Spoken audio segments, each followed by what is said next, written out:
Hey guys, welcome. Let everything load. But here we're set up for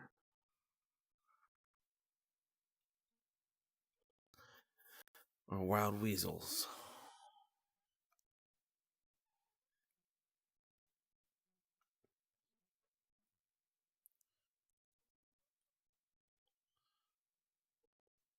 I just gotta put it in order fast.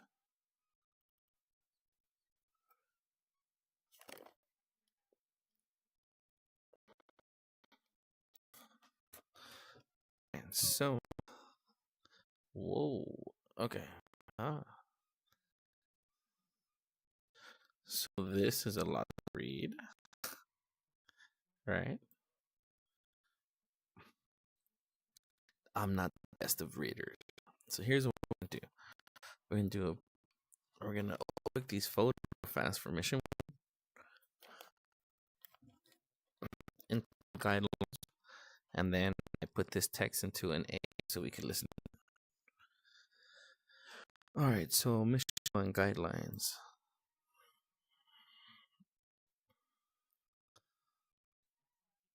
All right, we got 0.1.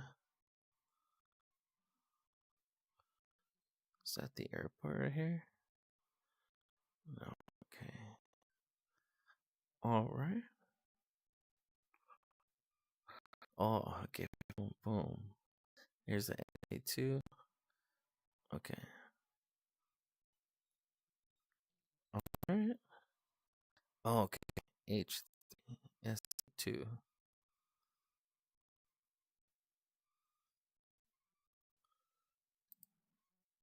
Ooh, fat song. Okay, I'm gonna assume that's in the text right here. Ooh, fat song.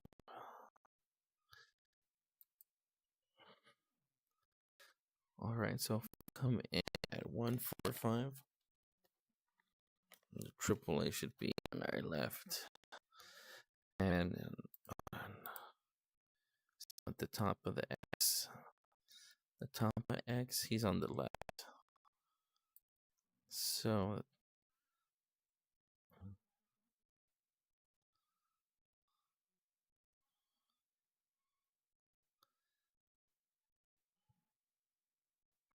oh, it's right there. Oh, the triple is there. Oh man.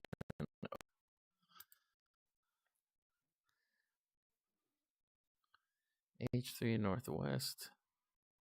Intersection with Bruce Crossroads. Down to Major Highway. My Break North, low level. Interstate Bridge Cross. All right. This should be interesting. I don't normally do campaigns, but with the sale on, why not, right? If you're having a hard time, it keeps glitching out. I'm sorry, but this also might be very loud, so I'm also sorry for that too. All right, let's see.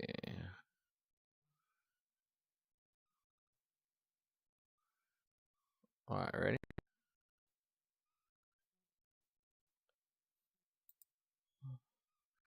If it's sorry, I don't know how to change the volume on this thing yet. As I write this account, I'm sitting in a tent in the Jordanian desert. It's hot, I'm sweaty, I'm sandy, and the living conditions down here are just plain awful. We'll get to why I'm here shortly, but first let me tell you who I am. My name is Captain Dan Wilson, call sign, Forrest. I used to be Lieutenant Dan. Get it? I'm a USAF F-16 pilot with the 79th Fighter Squadron, but more importantly than that, I'm also a wild weasel. A weasel, you ask? Well, you probably didn't, but indulge me.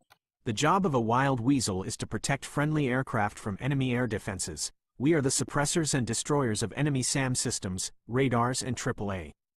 We are the first into a target area and the last to leave.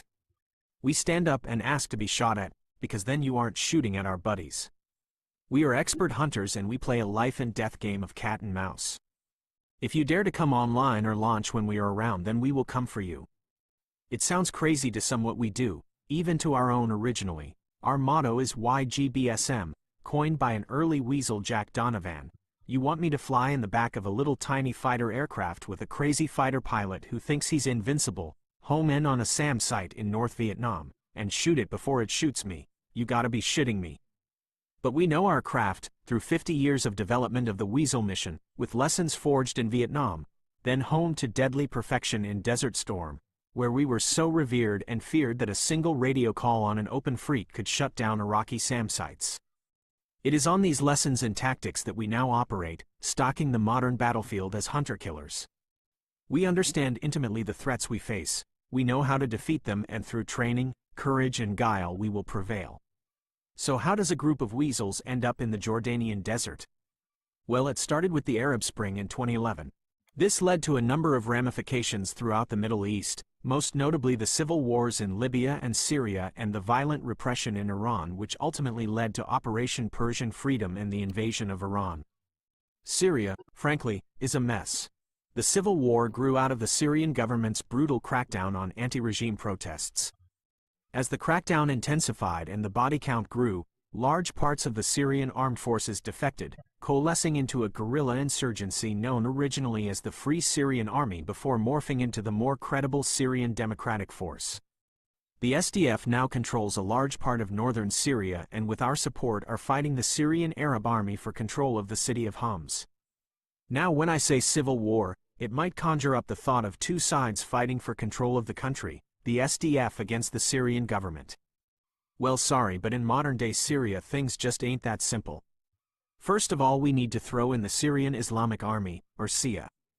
The SIA is an insurgent extremist group, with origins in Iran that migrated and grew in the void of the western Iraqi desert. As the Syrian state deteriorated, the opportunity presented itself for the SIA to embark on a lightning campaign, carving out territory along the Euphrates River Valley all the way up to the city of Raqqa, the capital of their new caliphate. The SIA have subjected millions of people to a brutal, fundamentalist rule, and life under them is a terrifying prospect. Next we have the YPG, a Kurdish militia from northern Syria and a highly effective light fighting force. The YPG have proven to be an invaluable force in helping curtail the march of the SIA. So the SIA are bad guys and the YPG are valiantly keeping them in check, therefore we all want to support the YPG, right? Well, wrong. This is Syria, remember. Our NATO ally Turkey views the YPG in the same light as the rebel Kurdish group the PKK, that is, as terrorists. So while we are supporting the YPG in their fight, our ally is doing its best to wipe them off the earth, and of course to complicate things we share a base at Incirlik, Turkey. So where are we up to? We've got the Syrian government, the SDF, the SIA, the YPG and Turkey. Who else could there possibly be, you're probably asking? Well, how about Hezbollah? This is the Shia organization that has de facto control over large parts of Lebanon. Originally founded by Iran, Hezbollah has grown and evolved over the years to become a sophisticated political and military organization, and one that is supporting the Syrian government. Anyone else? Well, how about the Russians? Yes, the Russians. If this whole scenario wasn't complicated and dangerous enough already, now we add the Russians into the middle of it. The Russian Federation is a long-standing ally of Syria. The two have strong economic links and Russia has strategic interests in the region, mainly its only Mediterranean naval facility at Tartus. The Russians surprised everyone when they unexpectedly deployed to Syria and have begun to lend both material and direct military support to the Syrian government, including airstrikes on SDF and SIA positions. And yes, if you're reading between the lines, that means we now have both US and Russian forces operating in the same theater, with conflicting aims. This is not good. To top this all off, Israel is the last major player that may yet have a role to play. Israel has so far stayed out of the ever-spiraling Syrian civil war. But as things become more unstable in Syria, and the SIA, Hezbollah and any other groups that threaten Israel become more prominent, I don't think anyone really expects Israel to sit by and do nothing. That's not their style. And this brings me back to Jordan. A reliable ally in an unstable theater. Jordan isn't involved in the Syrian conflict, but it does watch with concern at the disruption that threatens to seep over the border.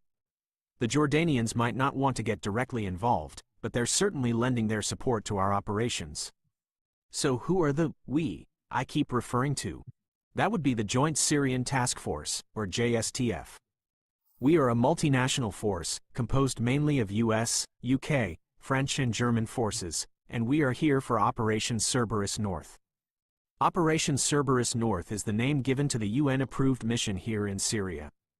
The mission is to protect SDF and YPG-controlled areas from Syrian airstrikes, while simultaneously supporting the fight against the SIA. To achieve the first of these objectives, we have established 2 no-fly zones in Syria. These will prevent the Syrian Air Force from threatening rebel military positions and civilian areas. The second objective is expected to be achieved through kinetic action against the SIA. OCN began several weeks ago. The no-fly zones have been established, and although the Syrians have probed them, no major incursions have yet been achieved. SAMs, though, are a real problem in the no-fly zone. The Syrians aren't about to sit back and let us just dictate what they do in their country. No-fly zone Sierra has multiple SAM systems deployed along it, which means that the reality is that we have a no-fly zone that we have difficulty entering.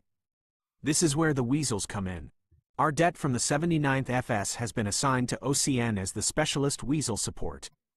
It will be our job to handle any Syrian SAMs that threaten the JSTF's operations in the Syrian theater of operations. If the Syrian air defenses decide to get involved, then we will be watching and we will be ready.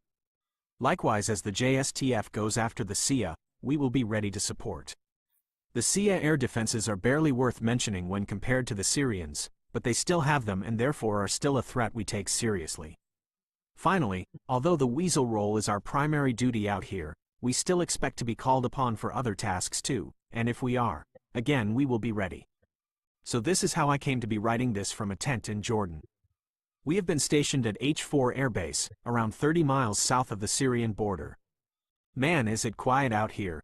The facilities at H4 are bare bones, some hardened shelters, some maintenance buildings, and then for our det, some tents. Just south of the base is the town of Ruwaysht, once an important location due to its pumping station for the Mosul to Haifa oil pipeline, but now it's just a quiet town in the middle of an empty desert. Not that we'd really know, however, as we are not permitted to leave the security of the airbase. H4 is not a large base. Along with limited facilities, there is limited ramp space. H4 is already home to a Jordanian squadron, so we have had to make some modifications to fit our aircraft and equipment on the base. Our engineers have worked around the clock to deliver this. The base is also being used as a staging point for U.S. Army Special Forces. We assume they are Delta, but of course no one will say. Accompanying them are the 160th SOAR with their Blackhawks and Chinooks. We expect that from here we will see raids launched into SIA territory in eastern Syria. Rounding out the crowded base is a ramp full of drones. OPSEC here is really tight and no one will talk about the drones, which makes us all pretty curious about their purpose. Our detachment arrived into H4 a few days ago. The DET's personnel immediately set to work setting up our infrastructure here at the base, and working on making sure our aircraft are in top condition for the weeks and months ahead of us. We've spent this time patiently waiting for our first flight out here, and finally that day has come. Our first briefing at H4 took place this morning. The briefing room has been set up within one of the small engineering sheds close to our detachment's tents. Present were all 6 pilots of our detachment, our CO Lieutenant Colonel Gary Popeye Doyle, Major Tom Tank Porter, Captain Kevin Ghost Buster, Lieutenant John Rotor Spears, Lieutenant Ed Bug Donovan, and of course myself. As we all settled into our seats in the briefing room, Popeye rose to his feet. A stocky, gruff character, Popeye is a veteran pilot, with combat tours in both Operations Iraqi and Persian Freedom. He has a reputation amongst the F-16 community as a great pilot, and amongst our squadron he is tremendously respected as a leader. "Okay, pilots," he began, "welcome to H4 and Operation Cerberus North. I'm pleased to say that we're finally in a position to get you back in the air, and the DET's ground personnel have been working around the clock ahead of our first scheduled operational flight tomorrow.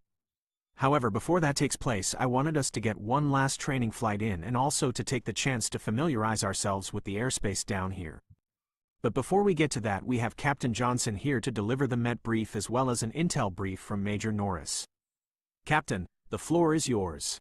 Popeye returned to his seat and a wiry, red-haired captain stood to take his place. Captain Johnson briefed us on the expected weather for the day ahead, as well as the typical weather for this part of Jordan at this time of year. Northeastern Jordan is a very dry place, you only have to look around the landscape to see that. At this time of year, rain is virtually non-existent, cloud cover is generally low, although we expect to see more as we push north into Syria. Temperatures tend to sit in the 30 degrees Celsius range during the day, dropping to the low 20s or high teens at night. And we see 14 hours of sunshine a day. This weather pattern is exactly what we're looking at today, with a few scattered clouds at around 8,000 feet and a southeasterly wind. It's also going to be hot, with temperatures peaking at around 37 or 38 degrees Celsius. After completing his Met brief, Captain Johnson left the briefing room and Popeye invited Major Norris to begin the intel brief. "Thank you, sir," said Norris as he took up position next to the large screen at the front of the room. A tall, athletic Texan, Norris spoke with energy and enthusiasm. "Now I hope you've all read the intelligence assessment that my team put together for you. There's a lot of valuable information in it. However, things in this theater move fast and we've had a number of developments the last 2 weeks, so let me bring you up to speed. First of all, let's look at the no-fly zones. Things have been pretty quiet around Whiskey. All we've seen here are Russian flights passing through the no-fly zone on their way to hit SDF targets. Unpalatable as this is, the Russians are of course outside of our purview and there's nothing we can do about it, militarily at least. No-fly Sierra, on the other hand, is a different matter. Here we've seen the Syrian Air Force make repeated flights at the no-fly zone, likely probing our defenses and also likely trying to draw our aircraft into SAM range. They seem keen to demonstrate that they still have plenty of teeth over the no-fly zone themselves. Kevin, Ghost, Buster spoke up. "Do you think the SAM operators realize how dangerous a game they're playing now we're in theater?" He was met with chuckles by all the detachment pilots. "Well, Captain, I'm sure they'll soon learn soon enough," continued Major Norris. "We expect the Syrian Air Force probes to continue, which means you should be prepared to face both air-to-air and surface-to-air threats if in the vicinity of either no-fly zone." Onto the Syrian SAM network. The primary threat around Sierra is the line of SA-6s and SA-11s, extending from Homs out to Palmyra. South of here, as I'm sure you're aware, are numerous SAM batteries, but for now we are operating outside their threat rings. 3 days ago we obtained new intelligence that the Russians are in the process of reinforcing the Syrian SAM inventory, with more modern systems such as SA-11s being brought into the country in greater numbers. Russian strategic assets, such as Bears and Blackjacks, have also started to make appearances in the last few days, bringing more standoff, precision attack capability with cruise missiles. Given the lack of precision munitions in the Russian inventory, this is quite an important development.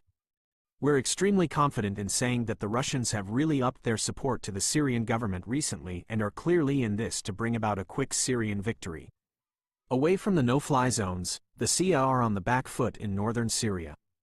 Operation Jackal kicked off yesterday and JSTF aircraft started striking SIA positions around Raqqa in much greater numbers. This is a result of the shortening of the kill chain by our command, allowing more strategic target selection. We're finally going after the SIA where it will hurt them, logistical, economic, and C3 targets for example. This more aggressive air campaign, in support of a YPG advance from the north towards Raqqa, has put the SIA on the defensive in this region. They do, however, still possess thousands, likely tens of thousands of fighters in their territory and remain a significant threat. Wrapping up his intel brief, Norris departed soon after. It was then the turn of Lieutenant Colonel Doyle to brief today's training flights. Returning to the front of the room, he began his brief. "Would you like me to summarize any part of this account, or perhaps look up any of the terms or places mentioned?" Nah, we're gonna do the next one.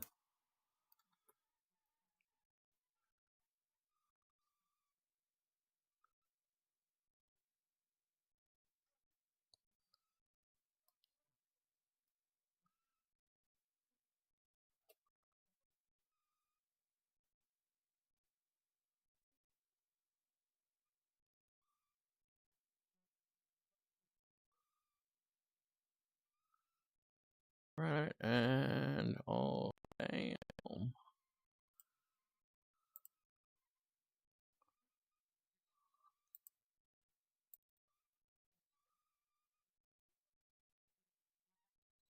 Here is the next section of the text you provided. Okay then, let's get to it. Today's flights will act as part FAM flight for H4 and its surrounding area, and part training flight, as we go back over some of our tactics and attack profiles when doing what we do best, killing SAMs. We will be operating over the SWARTC today, going after a simulated SA-2 site.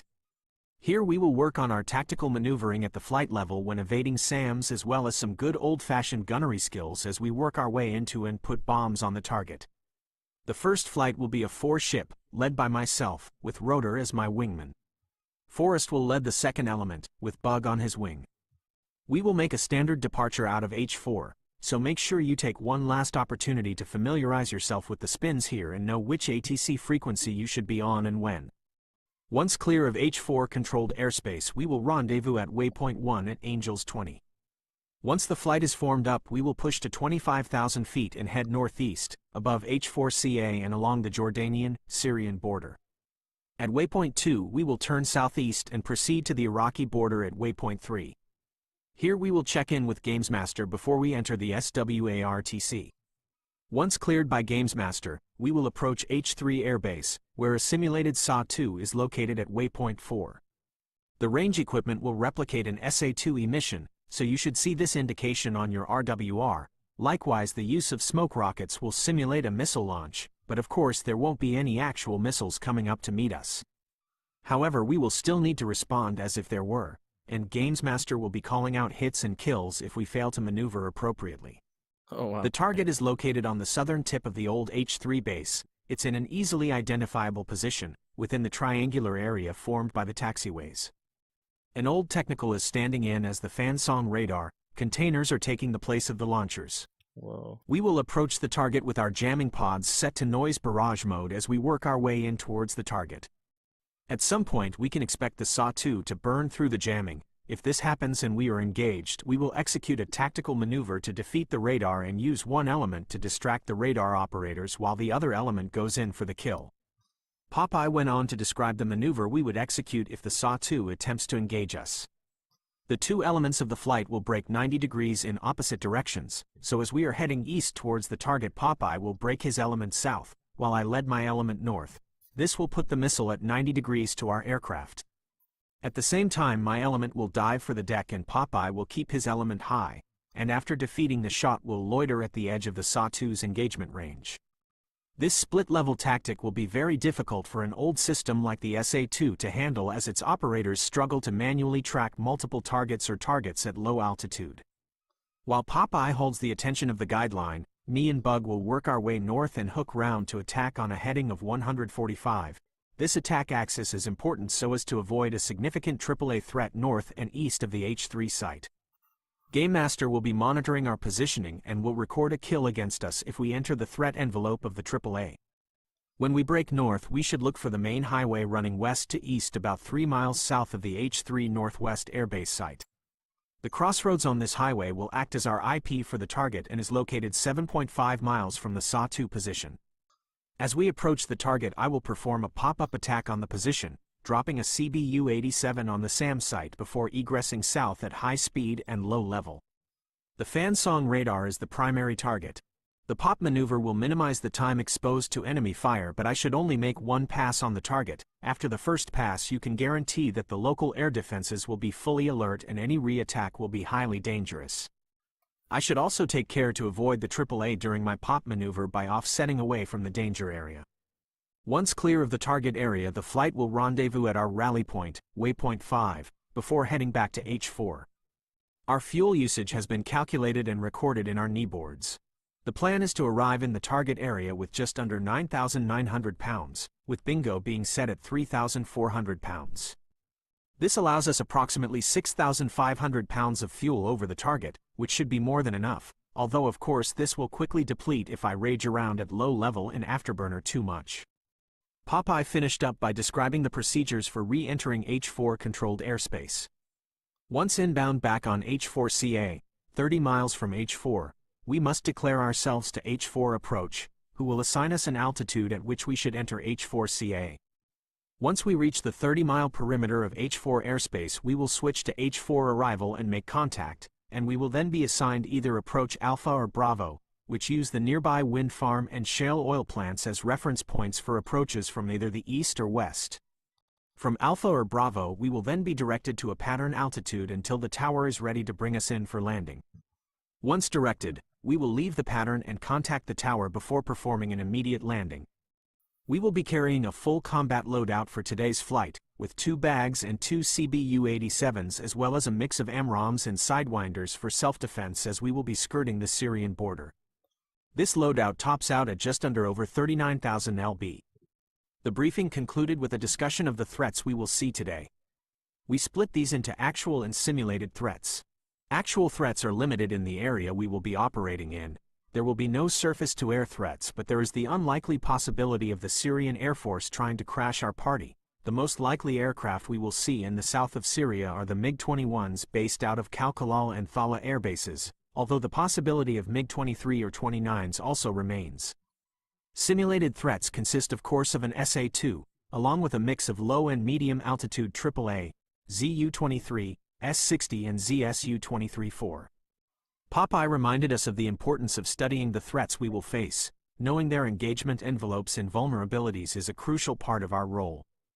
There is no such thing as the perfect weapon system, and everything comes with trade-offs. Our expertise is avoiding their strengths and exploiting their weaknesses. We fight on our own terms. After taking questions and confirming everyone's understanding of the plan, Popeye ended the briefing. Leaving the briefing room, we walked back to our tents, excitedly talking about the flight ahead of us. The energy amongst the group was high, and it was clear we were all relishing the opportunity to get out there and start weaseling around, even if it's only against simulated targets. Returning to our tents, we put our heads back into our notes from the briefing and went over the details again and again, studying the terrain, landmarks and target photos. This might only be a training flight, but our professionalism and pride won't allow us the possibility of screwing it up, and even though the threats are simulated, hitting the ground is still a very real danger. We step to the jets at 12 noon local. Takeoff will be at 1300. Damn, that was a lot of information. Holy shit. Okay, so I really hope they're gonna walk me through some of this shit because it should be great. Alright, so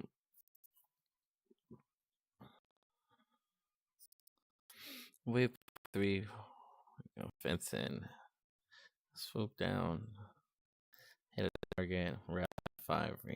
Okay, that was a lot. Ooh, I think I didn't want to interrupt that.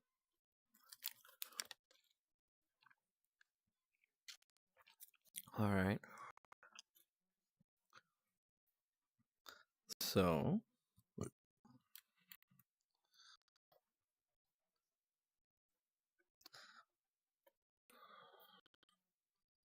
let us try and see what happens.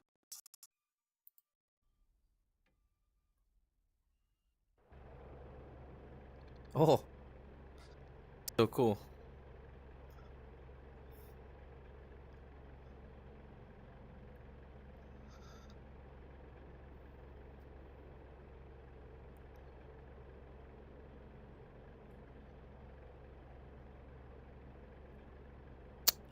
Man.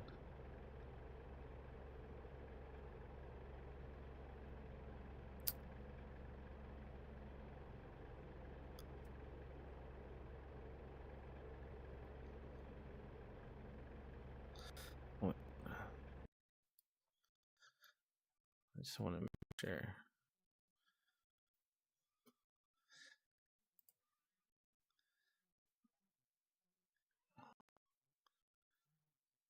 Let's bring this down a bit. This forest.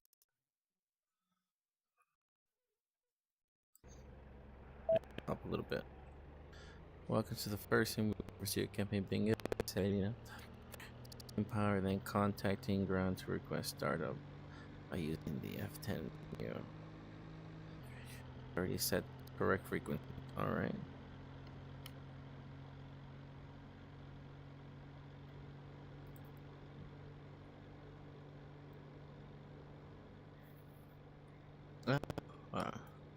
Gotta make him disappear.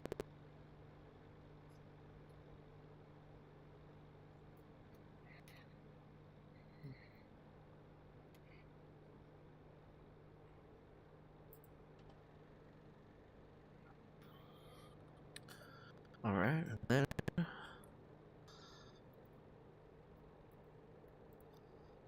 Con Tower.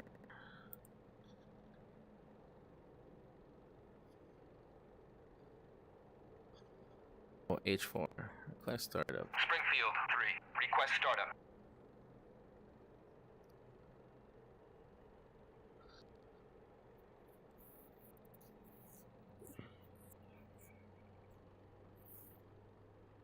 Do I get it?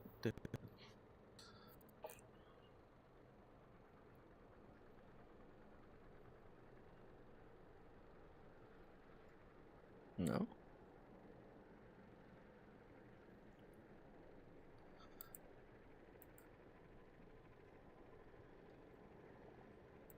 Springfield 3. Request startup.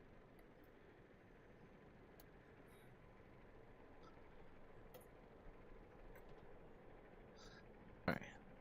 Start up.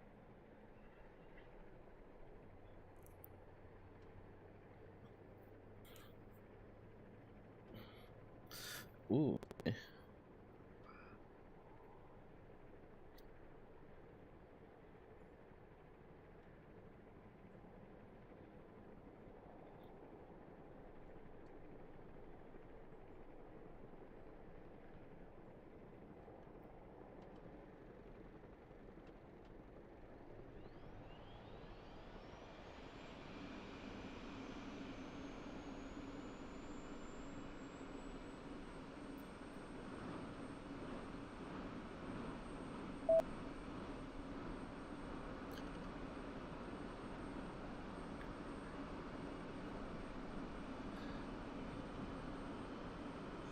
Off ground.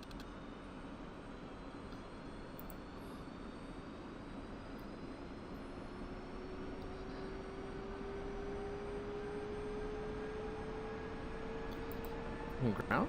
Oh, my bad.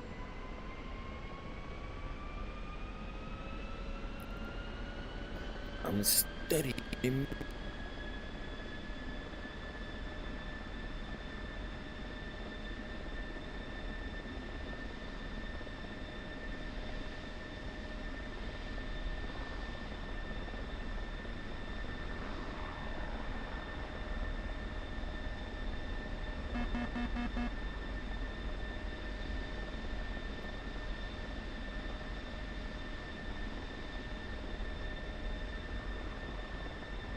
All right.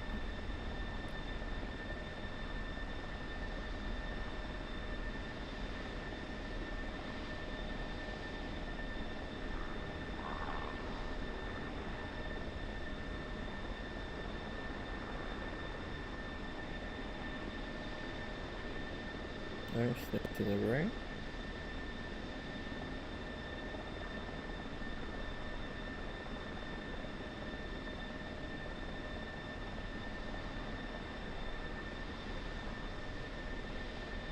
All right.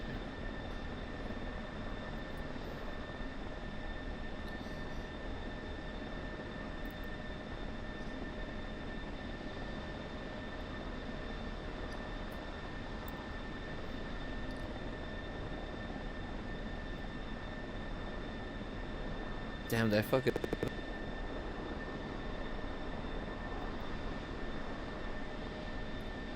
Voice control labels? I do.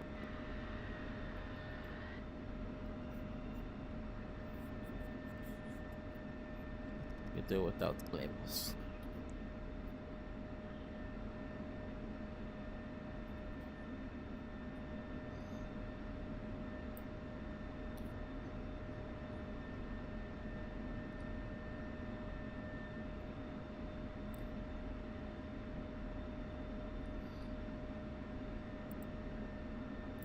Springfield 3. Request startup.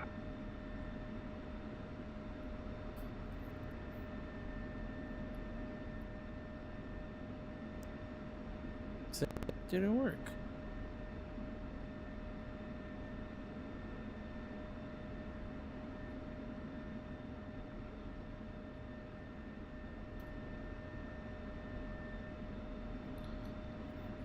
Alright, so are they waiting for me?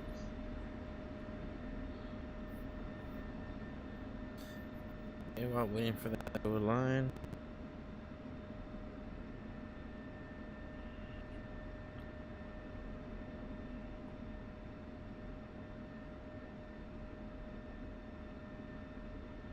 Oh, hold on.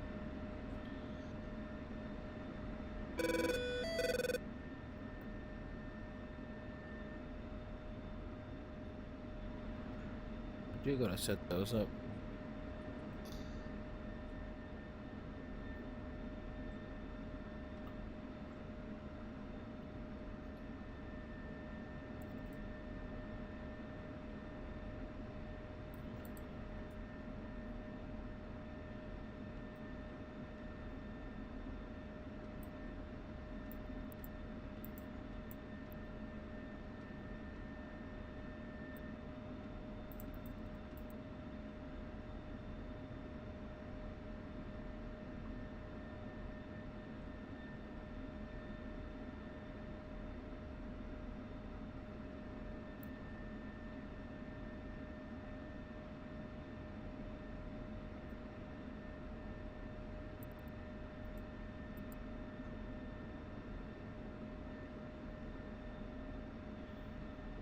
Alright. No, it didn't fucking work last.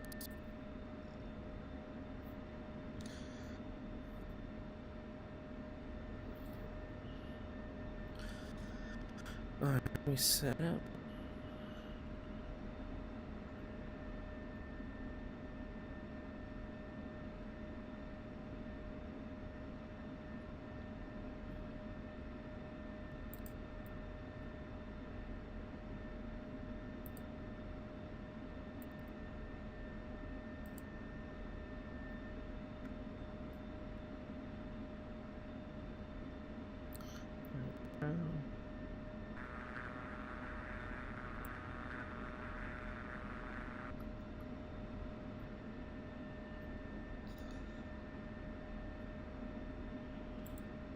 Actually, you know what? We should have tried to fence it, actually. Alright. I think I should go.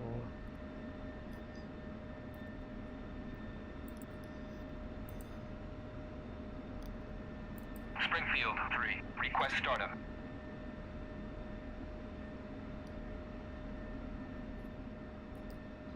What happens if I just go? Am I gonna miss the mission?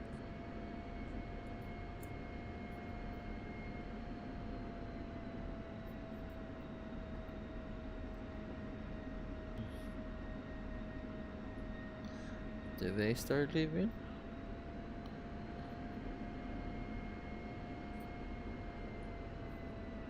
Maybe now I ask.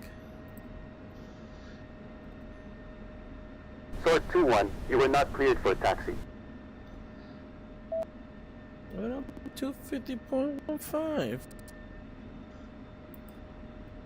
It's stuck. It's not my fault. Springfield 3, request startup.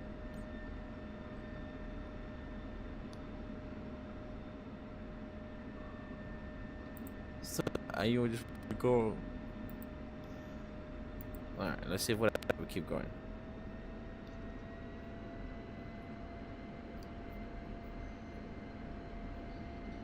We weren't clear to attack, but we're taxing. Let's see what happens.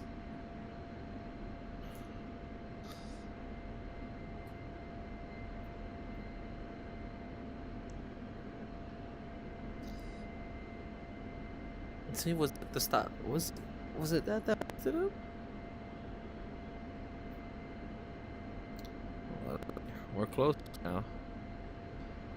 It was.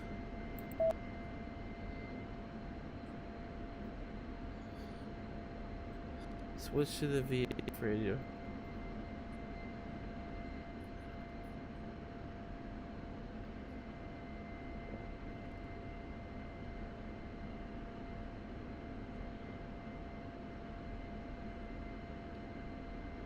Calm channel 2. What?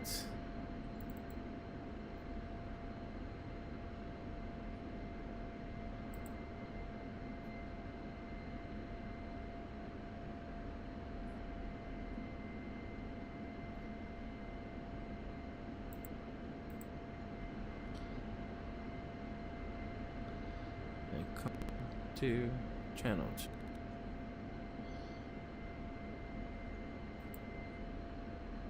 Oh, there you go. I hit the wrong button.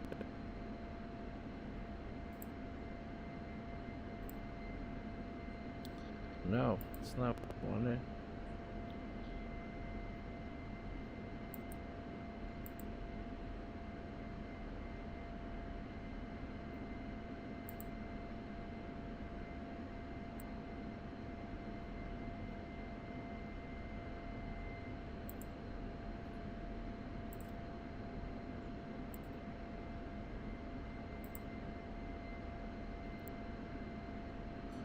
Alright, just tell myself. It was 250.15. 2.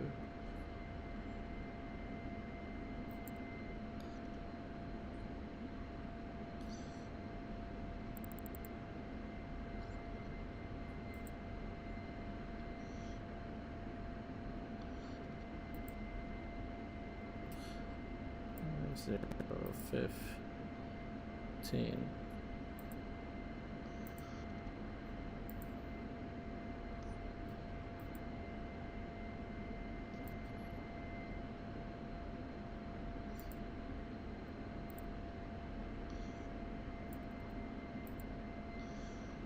One 0 15.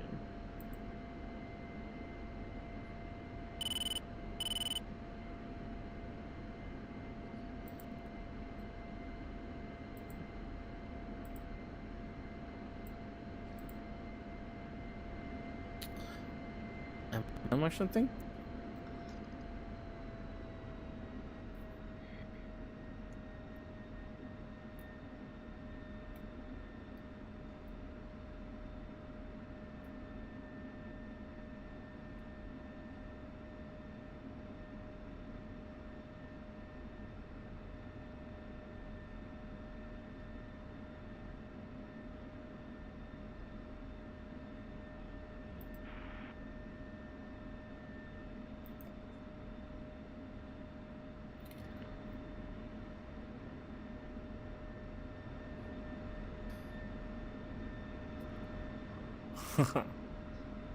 Com channel 2. Yeah, that's what we did.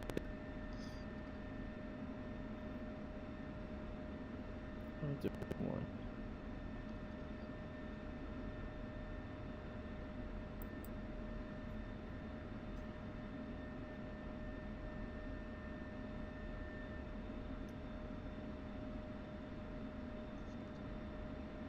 This is for both.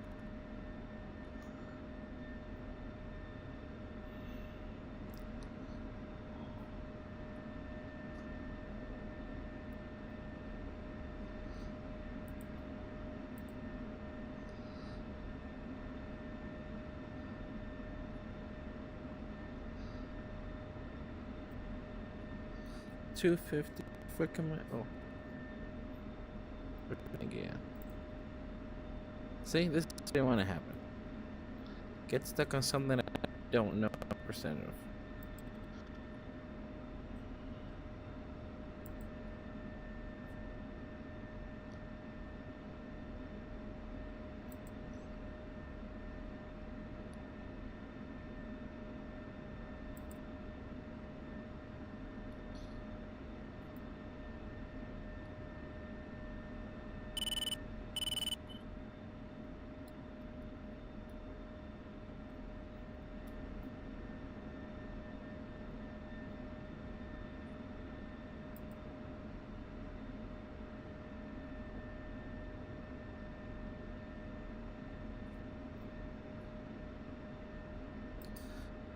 Five, 2, 5, 0, 1, 5.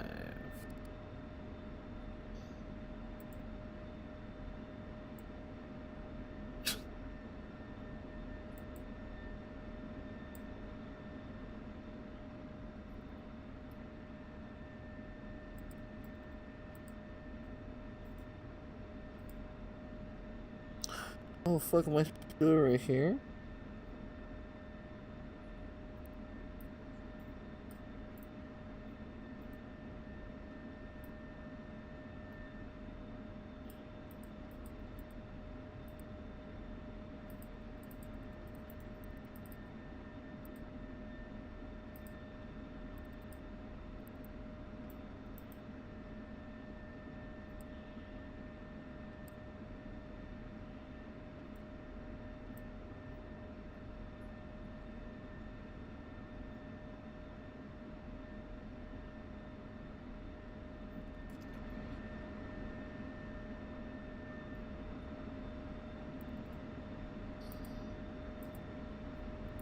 Springfield 3. Request stardom.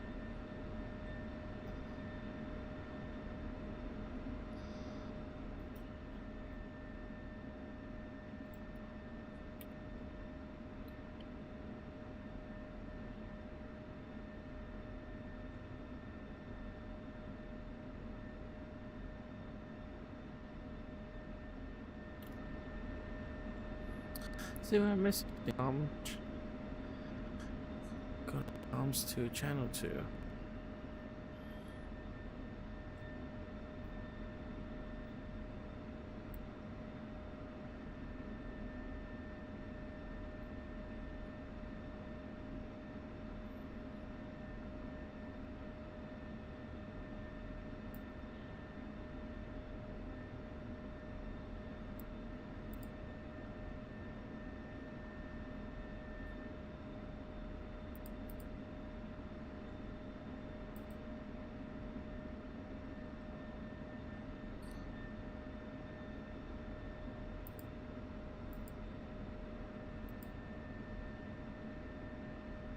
How come I change that one?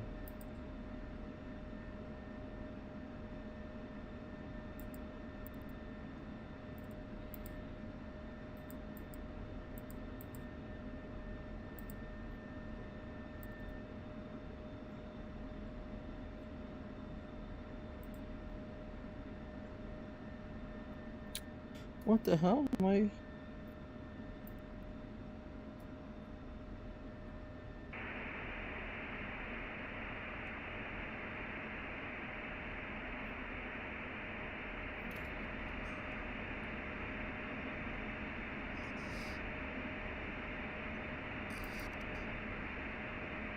Springfield 3. Request stardom.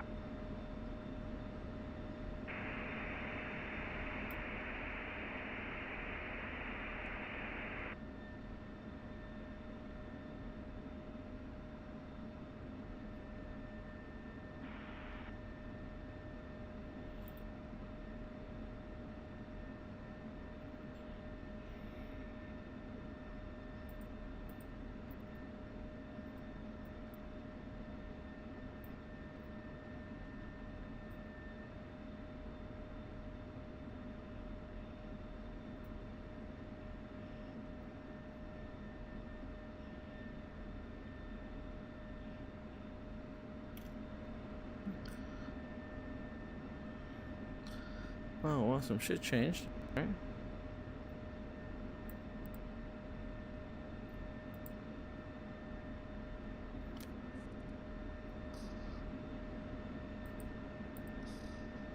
Springfield 3. Request stardom.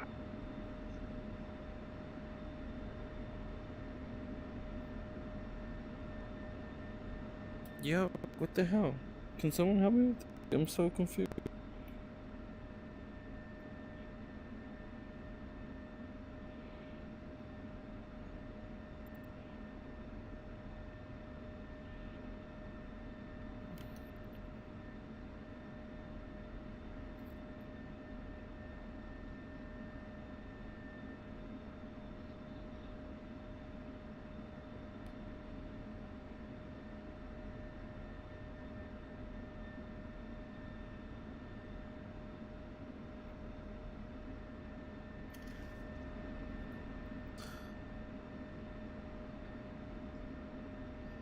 Okay, so UHF had, but how come the VHS doesn't?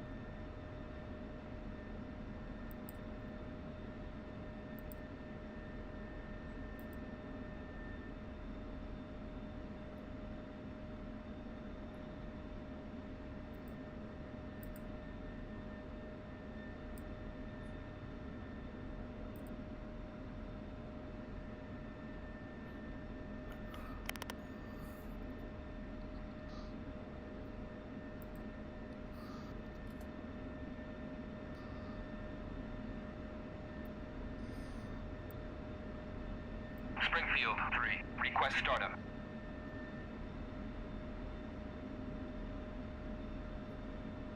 Yo, like,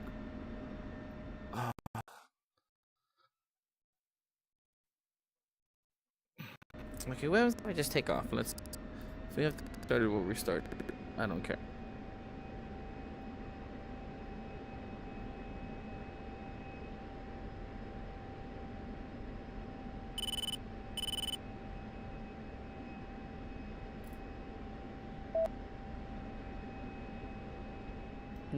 Someone make sure. Sort 2-1, rolling.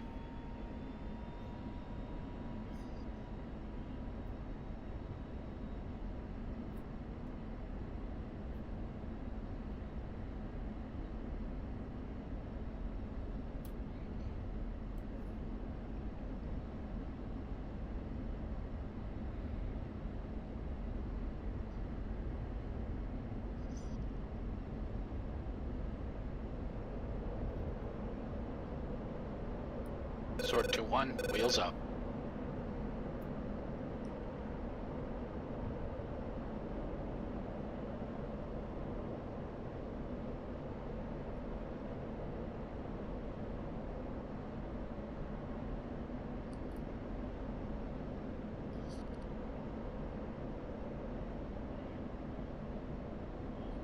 Let's make our way over to steer point 1.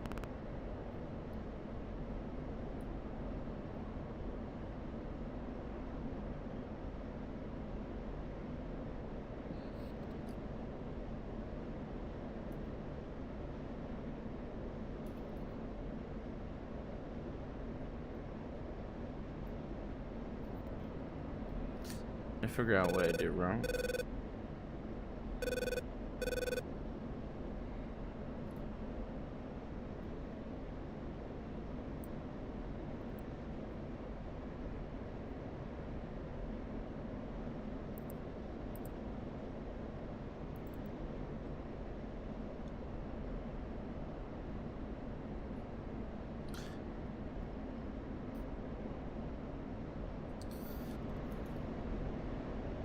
Does that mean no one else took off but me?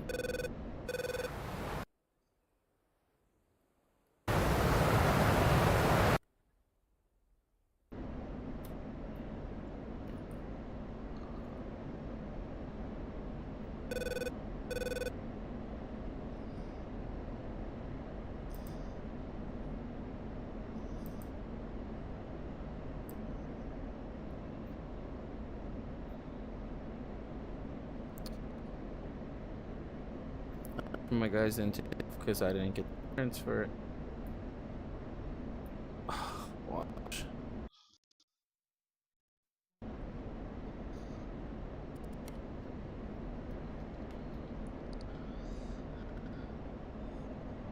We'll see what happens when we reach waypoint 1.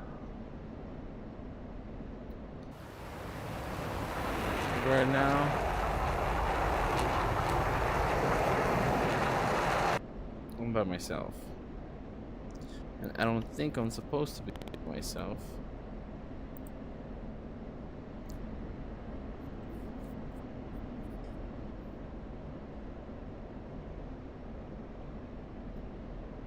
How do I switch from units to VHS?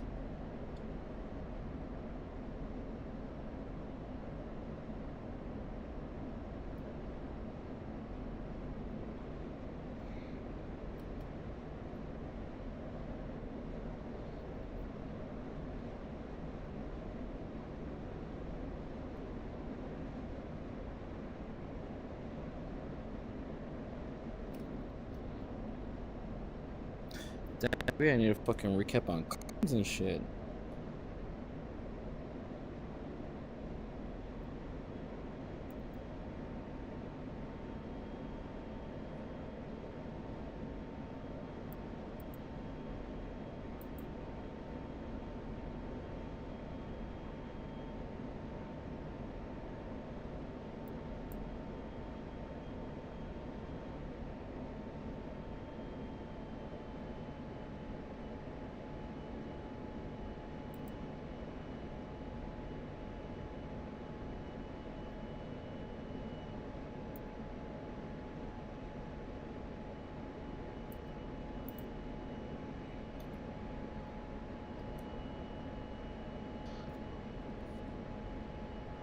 Let's say if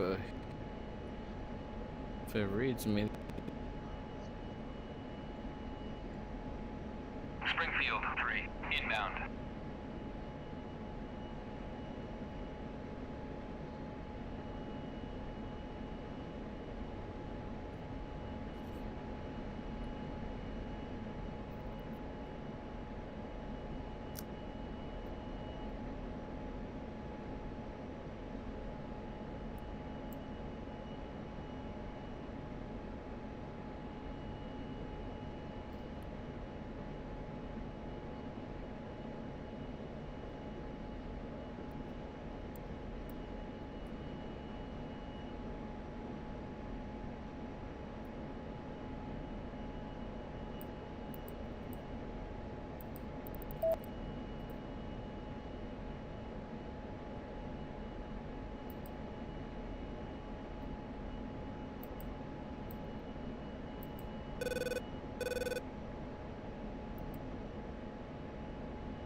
I think it goes up to 20. 54.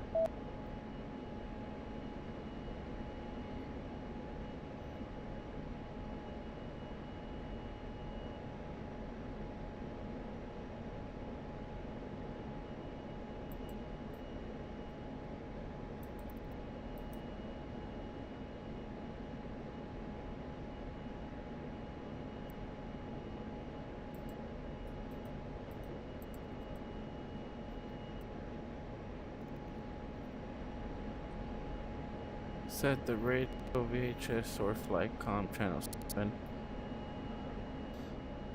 Oh.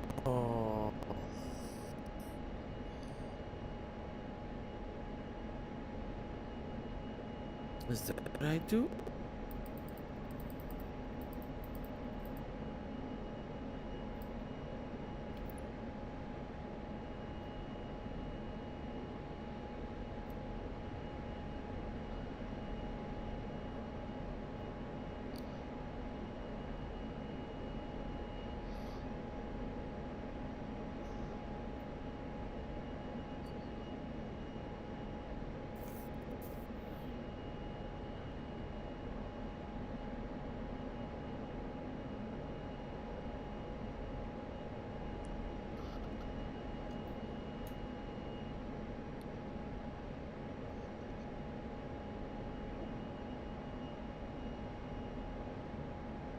Oh god. How come I won't do anything? Oops, not that one.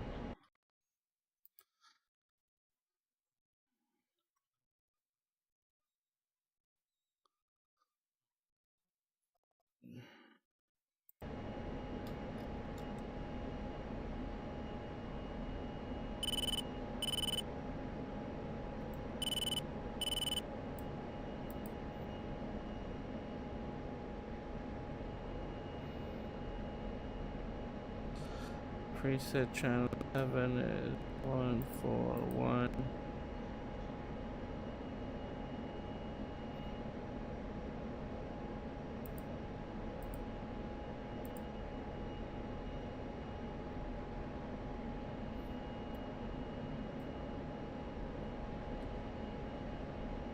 Sword 1-1, Sword 2-1 approaching RV point.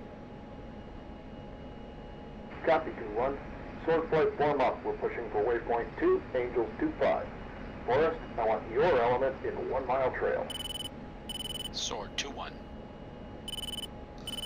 Yeah, see? I'm not about to do that. First waypoint 2, following pilot's element. He's not even in the sky, homie. We had issues when we started. See? He's right. Okay. So I didn't know how to push spacebar.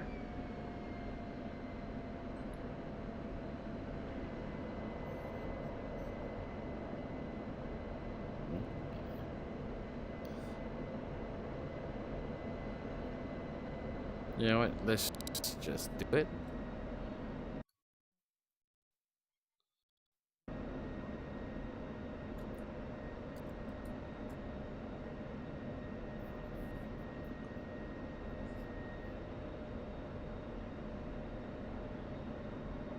Okay, Sword flight. All airspace within the Syria theater is controlled by the ABCCC Sentinel.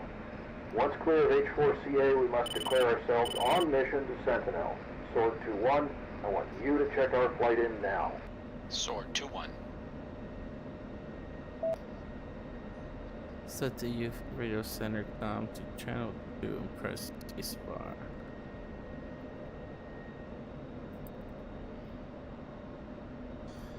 So 2 is 2, 3, 6, 8, 0.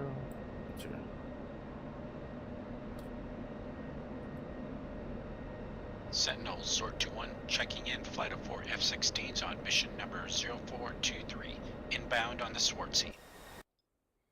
What mission? It's just me. Be advised, steering patrols are airborne north of your position. Magic is monitoring. We will update you as needed. Copy all, Sentinel. Sword 2-1 out.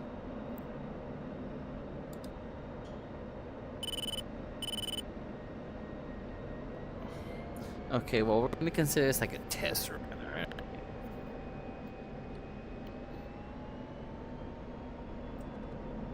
Okay, let's actually go through it and see what actually happened.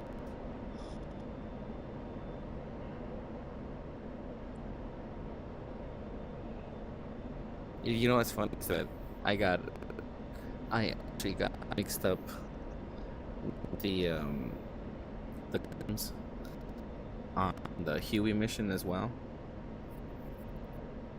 That threw me off so hard. You had to push space. Alright, like if this is where our flight would be happening, but our flight is grounded because of me. But it's okay.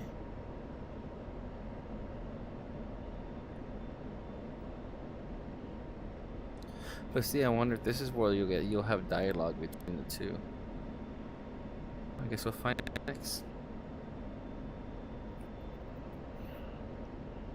Oh man, I need my body back.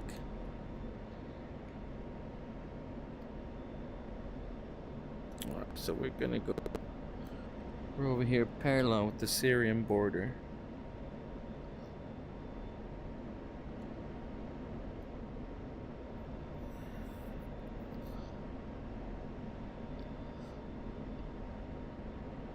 Oh man, I guess these campaigns really put you like pay attention here.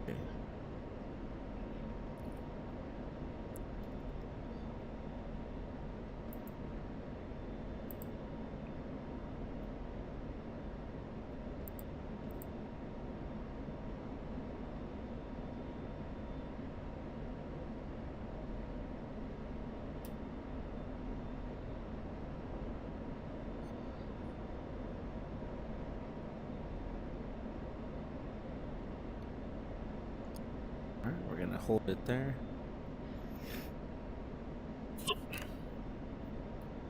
We tech should be at 25,000 feet.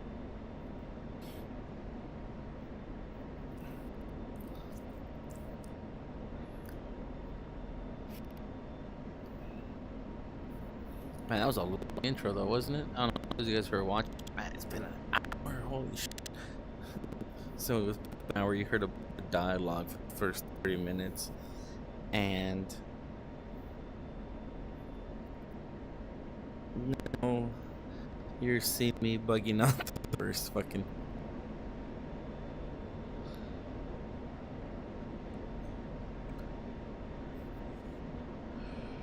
We got you. Two BU.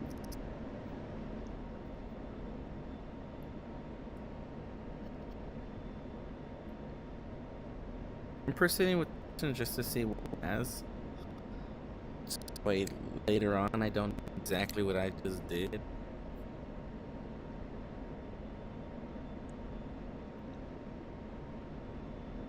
I'm glad, like, it saw that I was having an issue. It's just like, no, we'll do this.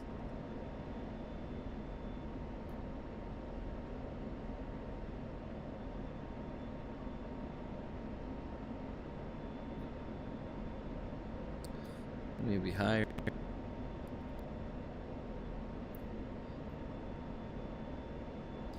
Yeah, so we'll see how much difference this is.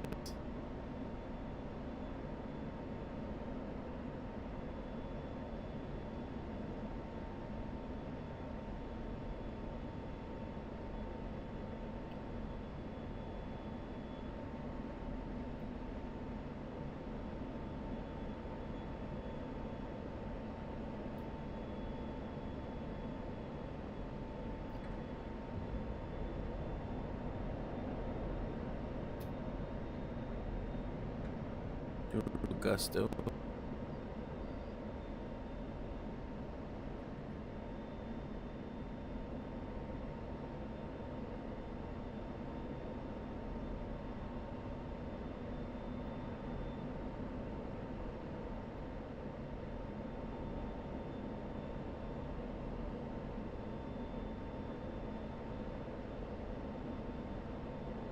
I forgot I had autopilot on.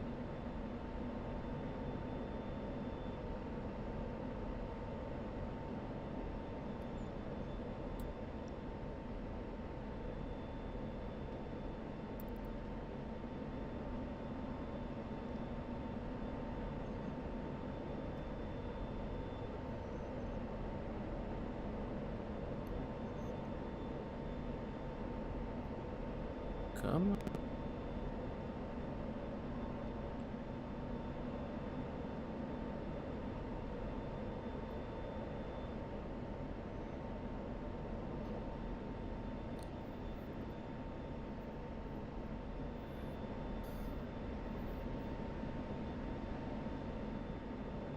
Alright.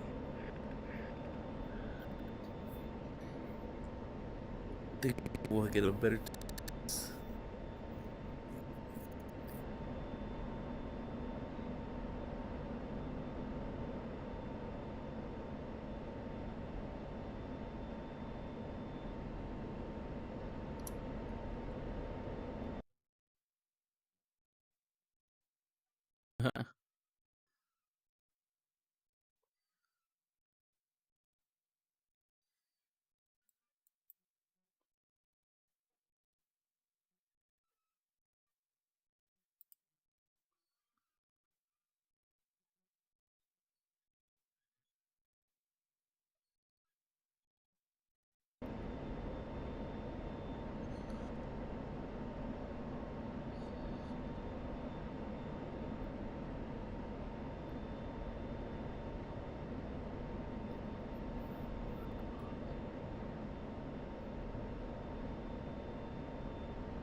Okay, here, let's do this.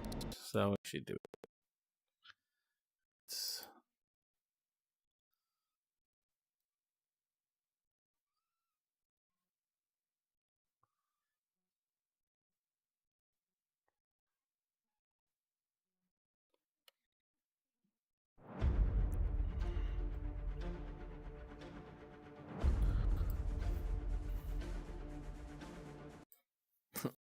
I would surely gladly lose my progress.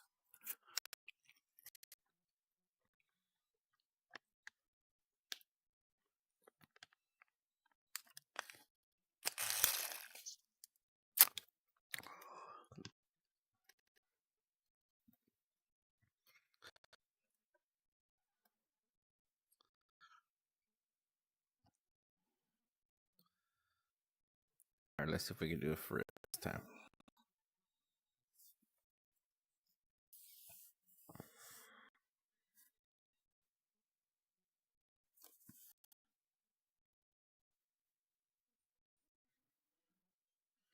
Because day one did not go as planned.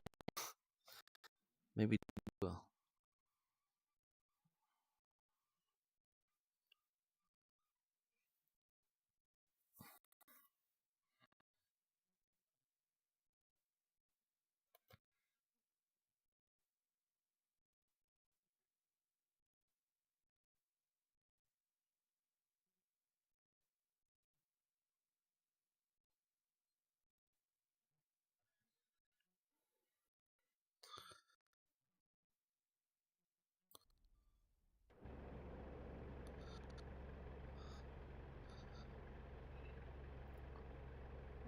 Let's try this again.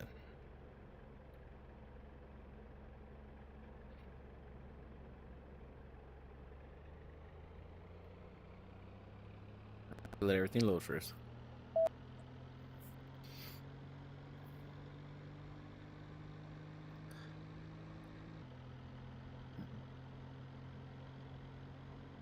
Contact or ground to press startup.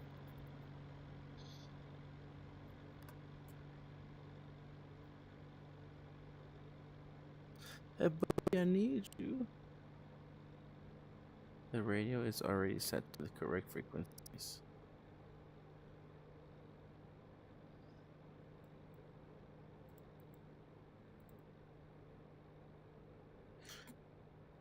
Where's my cursor? There it is. Alright.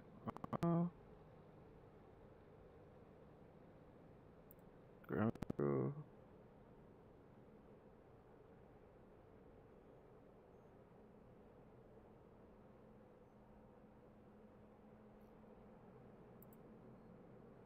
Chief, turn on the ground power. Copy. Ground power is now on.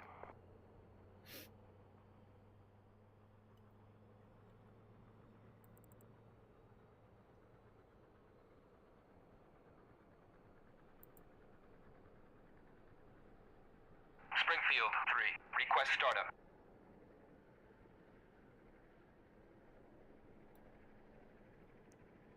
No?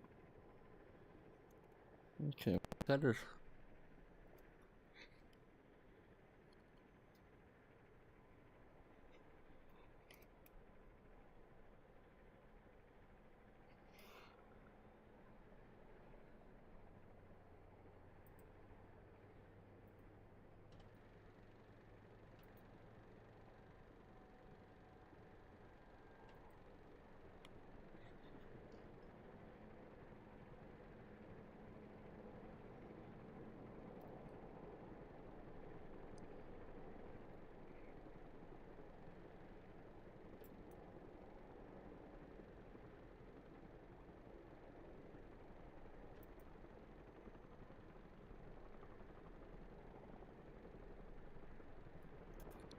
Alright, maybe now?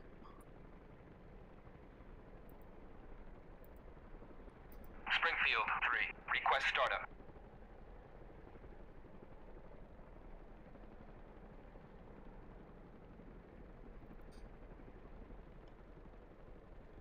No?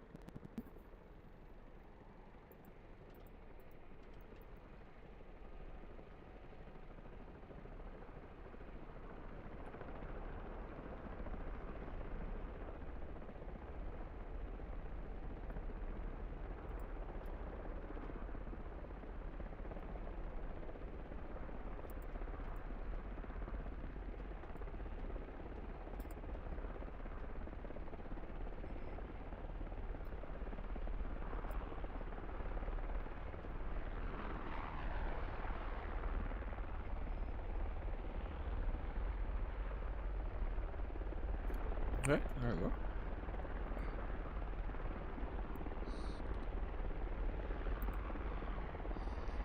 Springfield 3, request startup.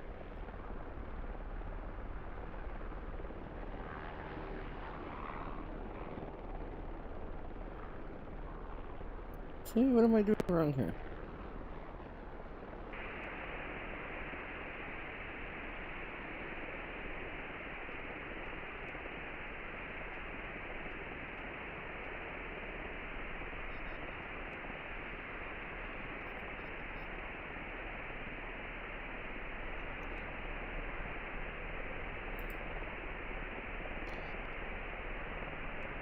Seat 58. Springfield 3, request startup.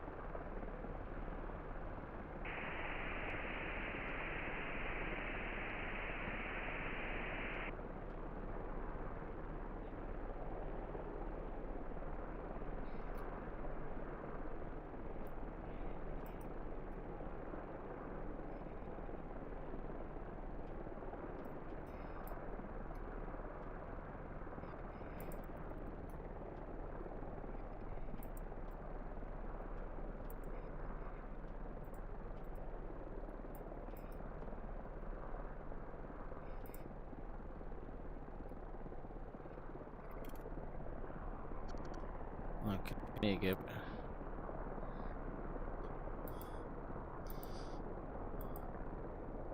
Springfield 3, request startup.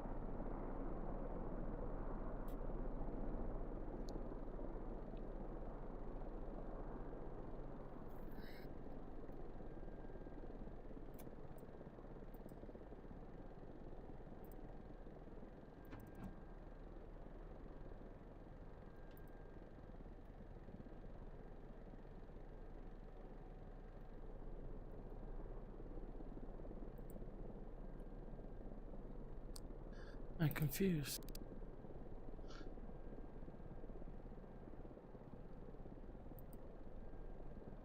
Chief, turn on the ground power. Copy. Ground power is now on.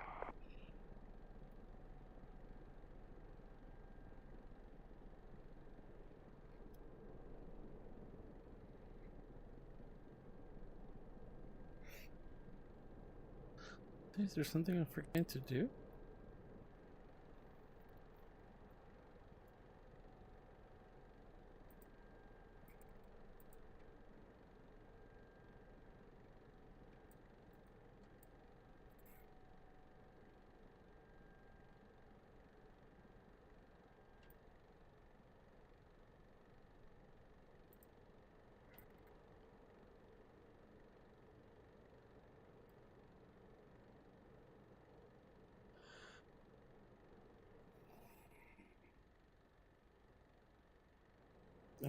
understand. I have it right there. It's set.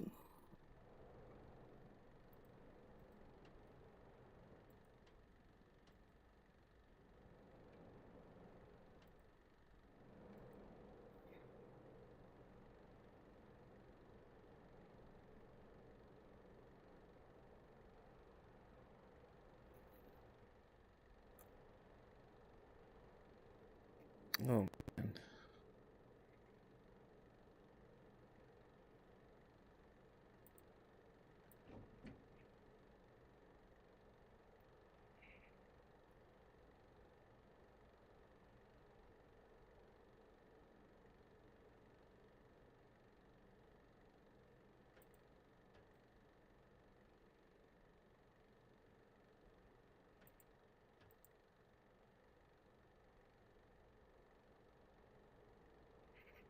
See, that's why I don't understand.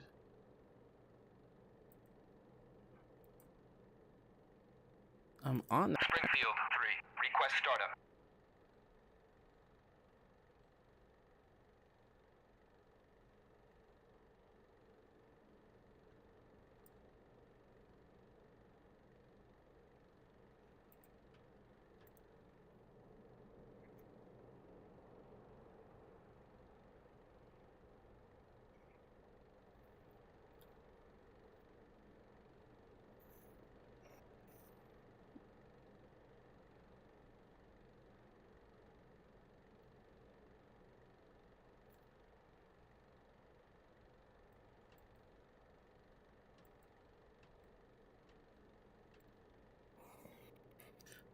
No. Alright. I guess we're going to scrap this one. And I need to work on my navigational computer. Because I cannot tell.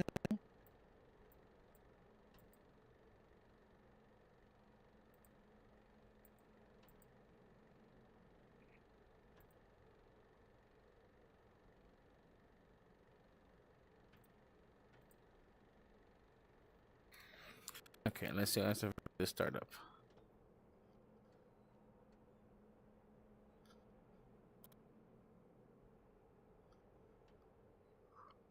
I guess we could use this like this.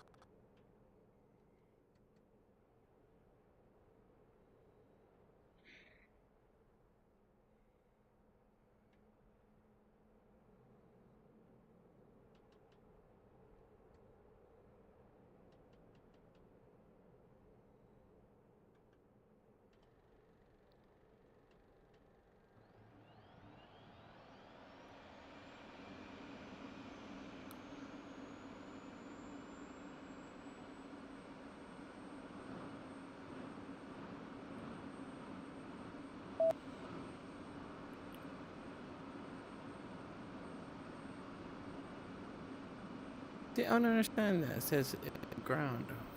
From TC from ground. Yeah, they didn't fucking answer.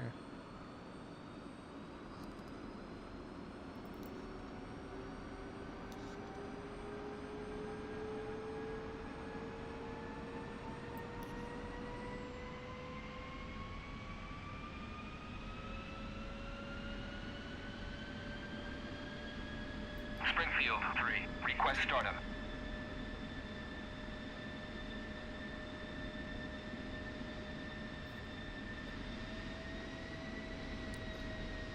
My throttle was all up.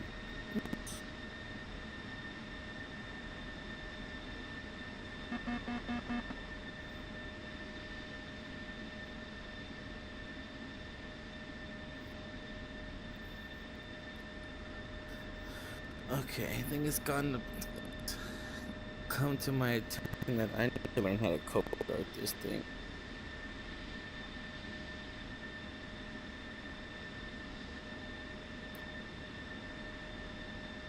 Which I should also do on the Huey, to be honest with you.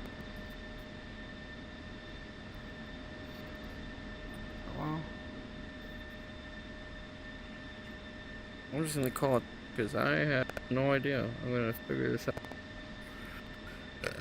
So, thanks for watching. On navigation. On next one. I'm gonna figure this shit out.